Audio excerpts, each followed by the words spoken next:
नमस्कार, तुमच्या सर्वांचं स्वागत आहे आपल्या चॅनलवरती। आज आपण पाहणार आहोत आयुर्वेदानुसार आपल्या आहारात मसाल्यांचा समावेश करणे केवळ चव वाढवण्यासाठीच नाही तर आरोग्य सुधारण्यासाठीही महत्त्वाचे आहे।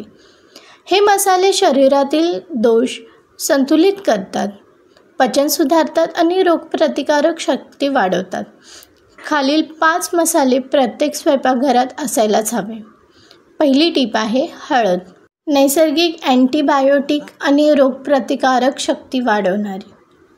हळद ही आयुर्वेदातील सर्वात महत्त्वाची औषधी मानली जाते।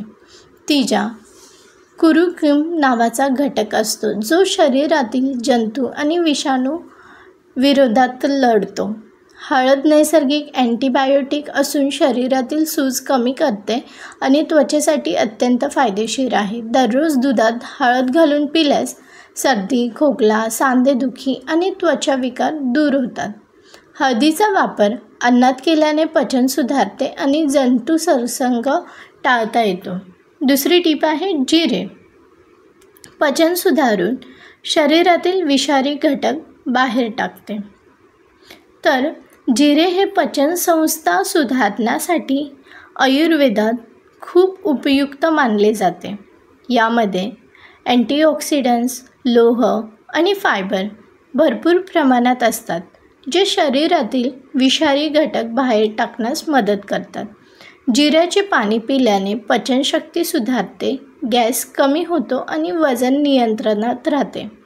पचनविकारांच्या वर प्रभावी उपाय म्हणून रात्री 1 चमचा जिरे पाण्यात भिजवून सकाळी ते पाणी प्यावे। तिसरी टीप आहे मेथीदाणे। मधुमेह नियंत्रित आणि केसासाठी उपयुक्त। मेथीमध्ये सोल्युबल फायबर आणि अँटी इन्फ्लामेटरी घटक असतात जे रक्तातील साखर नियंत्रणात ठेवतात आणि मधुमेहाच्या रुग्णासाठी फायदेशीर ठरतात। तसेच मेथी सांधिवात आणि सांधेदुखीवरती प्रभावी आहे। केसगळती कमी करण्यासाठी आणि टक्कल पडल्यास प्रतिबंध करण्यासाठी मेथीचे तेल किंवा पेस्ट केसावर लावणे फायदेशीर ठरते। दररोज रात्री 1 चमचा मेथीदाणे पाण्यात भिजवून सकाळी रिकाम्या पोटी खाल्ल्यास पचन सुधारते आणि शरीर निरोगी राहते। चौथी टीप आहे दालचिनी। रक्तातील साखर नियंत्रित ठेवून वजन कमी करणारी। दालचिनीमध्ये अँटीऑक्सिडंट्स आणि अँटी-डायबेटिक गुणधर्म असतात। ही रक्तातील साखर नियंत्रित ठेवते आणि मधुमेहाच्या रुग्णासाठी फायदेशीर आहे। तसेच दालचिनी शरीरातील मेटाबॉलिझम वाढवून वजन कमी करण्यास मदत करते। रोज कोमट पाण्यात अर्धा चमचा दालचिनीची पूड आणि मध मिसळून पिल्यास वजन कमी होण्यास मदत होते। दालचिनी मेंदूचे आरोग्य सुधारते आणि स्मरणशक्ती वाढवते। 5वी टीप आहे लवंग। दातदुखी आणि सर्दी खोकल्यावर प्रभावी।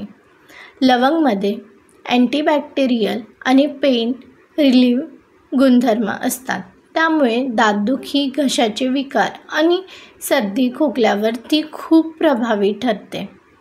तोंडाच्या संसर्गापासून संरक्षण मिळवण्यासाठी लवंग चघळणे फायदेशीर ठरते।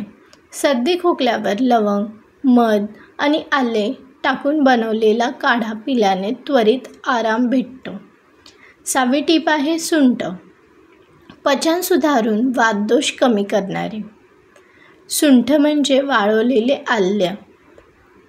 आले जे शरीरातील वात आणि कफ संतुलित ठेवते। हे पचनसंस्था सुधारते, गॅस आणि अपचन कमी करते। कोमट पाण्यात सुंठपूड आणि मध मिसळून पिल्याने सर्दी खोकला दूर होतो। तसेच सांधेदुखी आणि स्नायूंच्या वेदनावर सुंठ तेलाचा मसाज केल्यास आराम भेटतो। 7वी टीप आहे मिरी।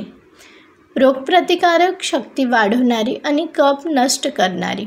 मिरीमध्ये पेप्रिन नावाचा घटक असतो जो अन्नातील पोषक तत्वाचे शोषण वाढवतो आणि पचन सुधारतो। मिरी रोगप्रतिकार शक्ती वाढवते आणि शरीरातील विषारी पदार्थ बाहेर टाकण्यास मदत करते। सर्दी खोकल्यावर हळदीच्या दुधात मिरीपूड मिसळून पिल्याने लवकर आराम मिळतो. 8वी टीप आहे मोहरी, मस्टर्ड सीड्स. शरीरात उष्णता निर्माण करणारी आणि पचनास मदत करणारी. मोहरी ही शरीरात उष्णता निर्माण करून थंडीच्या दिवसात शरीर उबदार ठेवण्यास मदत करते. पचन सुधारण्यासाठी आणि अन्न नीट पचण्यासाठी मोहरीचा वापर केला जातो. तूप आणि मोहरी घालून केलेल्या भाज्या चवदार तर होतातच, पण पचनासाठीही फायदेशीर ठरतात. 9वी टीप आहे हिंग. पोटदुखी आणि गॅस कमी करण्यासाठी आयुर्वेदिक उपाय. हिंग हा पचनास मदत करणारा सर्वोत्तम मसाला आहे. अपचन, गॅस, पोटदुखी किंवा अजीर्ण झाल्यास गरम पाण्यात चिमूटभर हळद, हिंग टाकून पिल्याने त्वरित आराम मिळतो. बाळाच्या पोटदुखीवर हिंग आणि पाणी मिसळून नाभीला लावल्यास खूप फायदा होतो. 10वी टीप आहे तमालपत्र. पचन सुधारून हृदयाच्या आरोग्यासाठी लाभदायक. तर तमालपत्र हे अन्नातील तिखटपणा संतुलित करते आणि पचनसंस्था सुधारते. त्यामध्ये अँटीऑक्सिडंट्स असतात जे हृदयासाठी फायदेशीर आहेत. भात किंवा रस्साभाजी करताना तमालपत्र टाकल्याने अन्न चवदार होते आणि पचनास मदत होते. 11वी टीप आहे आपली जायफळ. निद्रानाश आणि तणाव कमी करणारे. जायफळ हे नैसर्गिक शांतिवादक असून तणाव कमी करण्यास आणि चांगली झोप लागण्यासाठी मदत करते. कोमट दुधात जायफळ पूड मिसळून पिल्यास शांत झोप लागते आणि मानसिक तणाव दूर होतो. तसेच जायफळ पचन सुधारते आणि भूक वाढण्यास देखील मदत करते. 12वी टीप आहे तेजपान. हे मधुमेह आणि सांधिवातावर गुणकारी आहे.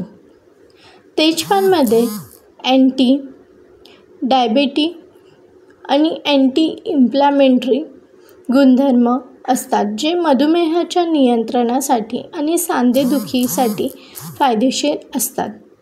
हा मसाला पचन सुधारतो आणि हृदयाचे आरोग्य राखण्यास मदत करतो. 13वी टीप आहे कोथिंबीरचे बी. शरीराला थंडावा देणारे आणि पचन सुधारणारे. कोथिंबीरच्या बियांमध्ये थंडावा देणारे गुणधर्म असतात. उन्हाळ्यात कोथिंबीरच्या बियांचे पाणी पिल्याने शरीरातील उष्णता कमी होते. तसेच पचन सुधारण्यासाठी देखील हे उपयुक्त आहे. 14वी टीप आहे सूप, बडीशोप. अन्न पचवणारे आणि तोंडाला ताजेतवानेपणा देणारे. सूपमध्ये अँटीऑक्सिडंट्स आणि फायबर असते जे पचनसंस्था सुधारते. जेवल्यानंतर सूप खाल्ल्याने तोंडाला ताजेतवानेपणा येतो आणि पचन चांगले होते. सूप पाणी पिल्याने शरीरातील विषारी घटक बाहेर टाकले जातात. 15वी टीप आहे काळे मीठ. ॲसिडिटी आणि पचन विकारावर प्रभावी. काळे मीठ अपचन, गॅस आणि ॲसिडिटीवर प्रभावी आहे. हे पचन सुधारते आणि शरीरातील पाण्याचे प्रमाण संतुलित ठेवते. लिंबू पाण्यात काळे मीठ मिसळून पिल्यास पचनसंस्था सुधारते आणि शरीराला ऊर्जा मिळते. 16वी टीप आहे मेथी दाणे. रक्तातील साखर आणि कोलेस्ट्रॉल नियंत्रित करणारे. मेथीमध्ये अँटी डायबेटिक गुणधर्म असून रक्तातील साखर नियंत्रणात ठेवण्यास मदत करते. पचन सुधारण्यासाठी आणि कोलेस्ट्रॉल कमी करण्यासाठी ही मेथी फायदेशीर आहे. रोज कोमट पाण्यात भिजवलेली मेथी दाणे खाल्ल्यास आरोग्य चांगले राहते. 17वी टीप आहे लवंग. संसर्ग आणि प्रतिकारशक्ती वाढवणारे आणि दंत आरोग्यास उपयुक्त. लवंग अँटीबॅक्टेरियल आणि अँटीव्हायरल गुणधर्मांनी युक्त असून संसर्गापासून संरक्षण होते. दातदुखीच्या वेळी लवंग चघळल्याने किंवा लवंग तेल लावल्याने वेदना कमी होतात. तसेच पचन सुधारण्यासाठी आणि सर्दी खोकल्यावर लवंगचा उपयोग केला जातो. 18वी टीप आहे दालचिनी. मधुमेह आणि हृदयासाठी लाभदायक आहे. दालचिनीमध्ये अँटीऑक्सिडंट्स आणि अँटी इन्फ्लॅमेटरी गुणधर्म असतात. हे मसाला शरीरातील साखर नियंत्रित ठेवतो आणि हृदयाचे आरोग्य सुधारतो. दररोज सकाळी गरम पाण्यात दालचिनी पूड मिसळून पिल्याने मेटाबॉलिझम वाढते आणि त्यामुळे आपलं वजन नियंत्रणात राहण्यास किंवा कमी होण्यास मदत होते. 19वी टीप आहे सफेद जिरे. पचन सुधारणारे आणि शरीराला थंडावा देणारे. सफेद जिरे पचनसंस्था सुधारते आणि अन्न नीट पचनास मदत करते. उन्हाळ्यात जिरं पाणी पिल्याने शरीराला थंडावा मिळतो आणि ॲसिडिटी कमी होते. तसेच जिरे लहान मुलांच्या पचनासाठीही फायदेशीर आहे. 20वी टीप आहे नागकेशर. रक्तशुद्धी आणि पचनासाठी उपयुक्त. नागकेशर हा एक आयुर्वेदिक मसाला असून तो रक्तशुद्धी करण्यासाठी उपयुक्त आहे. अपचन, ॲसिडिटी आणि गॅसच्या तक्रारी कमी करण्यासाठी नागकेशरचा उपयोग केला जातो. तसेच हे शरीरातील वात आणि कफ दोष संतुलित ठेवते. 21वी टीप आहे आलं. वात आणि कफ दोष संतुलित करणारे. तर आलं हे अँटी इन्फ्लेमेटरी आणि अँटीबॅक्टेरियल गुणधर्मांनी भरलेले असते. थंडी, सर्दी, खोकल्यावर गरम पाण्यात आले टाकून पिल्याने फायदा होतो. तसेच हे शरीरातील वात आणि कफ दोष संतुलित करते आणि पचनसंस्था सुधारते. तर आरोग्यदायी स्वयंपाकासाठी आरोग्यदायी आयुर्वेदिक मसाले आणि त्यांचे योग्य प्रमाणात सेवन अत्यंत महत्त्वाचे आहे. हे मसाले केवळ चव वाढवण्यासाठी नसून ते शरीराच्या समतोलासाठी उपयुक्त ठरतात. योग्य प्रकारे आणि प्रमाणात मसाल्यांचा वापर केल्यास पचनसंस्था सुधारते, रोगप्रतिकारशक्ती वाढते आणि शरीर निरोगी राहते. तर या हेल्दी कुकिंग टिप्स वापरून तुमच्या स्वयंपाकघराला नैसर्गिक आरोग्याचे केंद्र बनवा आणि तुमच्या कुटुंबासाठी पोषण मूल्यांनी युक्त आहार तयार करा. तर माहिती कशी वाटली? कोणती टिप्स तुम्हाला जास्त उपयोगी वाटली? तर ते कमेंट्स बॉक्समध्ये नक्कीच कळवा. माहिती उपयुक्त वाटल्यास हा व्हिडिओ तुमच्या फ्रेंड, फॅमिलीमध्ये शेअर करा, जेणेकरून त्यांना देखील ह्याची माहिती मिळेल. आपण लवकरच भेटूया नेक्स्ट व्हिडिओमध्ये. तोपर्यंत टेक केअर. Bye bye.